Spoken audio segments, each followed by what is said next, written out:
দীর্ঘদিন পর ভারতীয় দল টি-20 ফরম্যাটে ম্যাচ খেলবে, অধীর আগ্রহে অপেক্ষা করছে ক্রিকেট অনুরাগীরা। ইতিমধ্যে ইংল্যান্ড ও ভারত কলকাতায় অবস্থান করতেছেন। ভারতের বোলিং কোচ মনি মার্কেলের সাথে বোলিং নিয়ে দীর্ঘ সময় ধরে কথা বলতে দেখা যায় মোহাম্মদ শামিকে। সন্ধ্যায় দীর্ঘ সময় ধরে মাঠে রান আপ করে, মার্ক করে, বোলিং করে নিজেকে ঝালিয়ে প্রস্তুত করে তুলতে মরিয়া মোহাম্মদ শামি। এই সিরিজ মাথায় রেখে ভারতীয় দলে একাধিক দুর্ধর্ষ খেলোয়াড়কে অন্তর্ভুক্ত রেখেছে ভারতীয় টিম।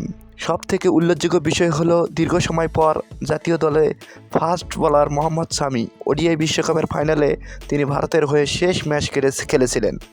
সন্ধ্যায় বোলিং শেষে ইডেন গার্ডেনে অনেক দর্শক অনুরাগী শামির অটোগ্রাফ নেওয়ার জন্য অপেক্ষা করতেছে।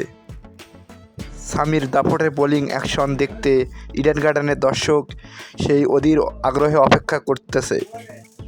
ভালো কিছু দেখার অপেক্ষায়, ইনশাআল্লাহ।